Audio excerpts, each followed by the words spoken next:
A player's personal set of darts are very important to them, so when they're stolen, it can make them very angry and suffer on the oche. Let's start by looking at the case of a legendary former world champion. Raymond van Barneveld entered the 2006 BDO World Championship as the reigning and defending champion, and he managed to reach the final of the event for the 6th time. However, he was shockingly beaten by a then unknown fellow Dutchman, Jelle Klaassen, meaning that Barney was unable to equal Eric Bristow's record of 5 BDO world titles. Following the disappointing result, Barney made the decision to switch to the PDC after 20 years in the BDO, with his main reason being that he wanted to face Phil Taylor, as he felt that he needed a greater challenge. Towards the end of that May, Barney managed to secure a 7-all draw with Taylor in the Premier League on the same night that he managed to hit the first 9-darter in the league's history. By that point, Raymond had already won a PDC title at the UK Open Midlands Regional Final, where he managed to win 9 games, helping him to qualify for the main event, which back then took place at the Reebok Stadium in Bolton. He won his first 3 games comfortably to reach the quarterfinals, where he faced Taylor and survived 3 match starts in a sudden death leg. Barney then took out 97-2 to beat Phil in the PDC for the first time, his main aim when he made the big move and moved through to the semis. He then beat John McGowan 11-7 to move through to his first PDC major final, and Barry Bates 13-7 to win his first PDC major title.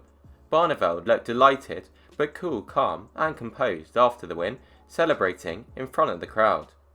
3 days after the event, the local Bolton newspaper revealed that Barney's lucky match darts had been stolen from the stage following the final.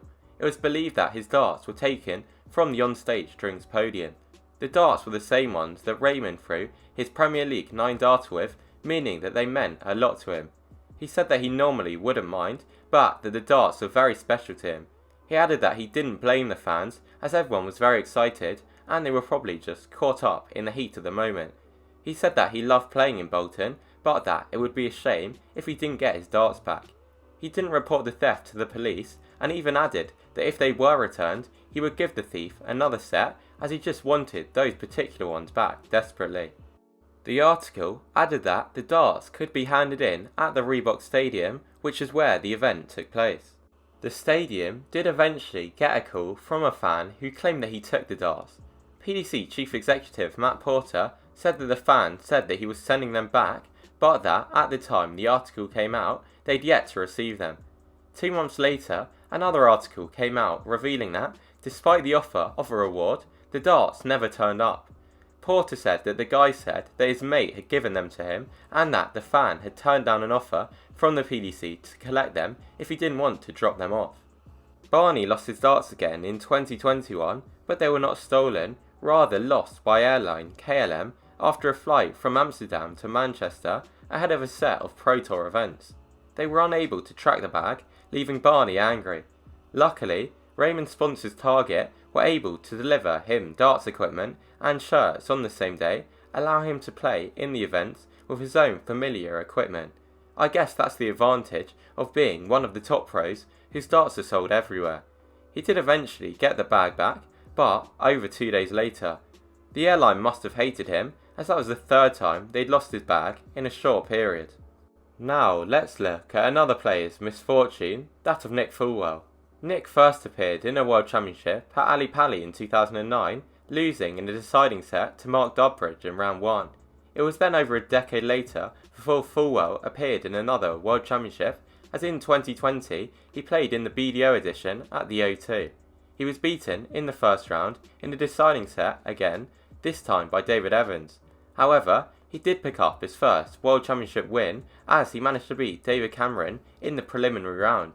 Fulwell qualified for a 3rd World Championship in 2022, but the day before his first round game, in which he was looking to pick up his first round World Championship win, he posted on Facebook saying that he'd woken up to find that the back door to his house had been drilled open and that his car, wallet, keys, darts and laptop had all been stolen. At that time, Nick used the custom set designed by AIM 180 Limited 6 years earlier. Nick had 2 sets of them made, keeping one for himself and generously giving the spare set to young talent Alfie Jakes after a few years. After the theft, Nick gave Alfie a call and the youngster was happy to return the darts for Fulwell to use in the World Championship. Nick used the spare set to win his first game 3-0 against Rory Hansen, which came in round 2 as Fulwell was the seed. He was then beaten 3-1 by eventual champion Neil Duff in round 3, but it had been a good event for Nick as he picked up his first main draw World Championship match win. At the time, Fulwell shared a photo of his original set to alert dart fans to look out for them if thieves attempted to sell them anywhere. Now let's look at the case of Ko Stompe in the 2001 BDO World Championship. Ko, who reached the Lakeside semi-final a year earlier, was the number 5 seed and began with a comfortable 3-1 win over Andy Smith, in which he averaged 94.2. That set up a great second round tie with Wayne Mardle, which Bobby George predicted would be a cracker, as he said that both players were very good and very fast. However, ahead of the game, Stompe's chances were ruined as his darts were stolen from his pocket whilst he was signing autographs. This meant that Ko had to throw using an unfamiliar set, which caused him to throw some wayward darts. Ko ended up losing 3-0 to Wayne, but did not use the incident as an excuse, despite the fact that it could have been the reason for his average dropping by almost 7 points. Tony Eccles is another player who had his darts stolen. He appeared in the PDC's US Open event in Connecticut for the first time in 2008, and he went on a decent run, winning 3 games to reach the last 32, where he was beaten in a decider by Bill Davis, who knocked out defending champion John Parr in the World Championship at the end of that year. At the event, Eccles had his darts taken. He said that it was bad, as the UK Open was shortly after, and it took him 2 or 3 weeks to break a new set in. He said that he couldn't just pick up a set and use them straight away. He added that he enjoyed playing in the US, but that he was gutted to have his darts pinched. He said that he'd put them down and that they were gone when he returned. He said that he was going to have to practice a lot more than usual ahead of the UK Open to get used to the new set. Tony's season got even worse ahead of the UK Open as he damaged a tendon in his throwing arm whilst digging a ditch. At the UK Open in Bolton, Eccles was beaten 6-2 by Kevin Painter in his first game after a tough period. Thanks for watching this video. If you found it interesting, please don't forget to subscribe, as currently just 15% of you are. Also, hit the bell icon to turn on notifications so that you get notified whenever I upload a brand new darts video. Also, leave a like and comment down below what other videos you'd like to see, as it really helps the channel out.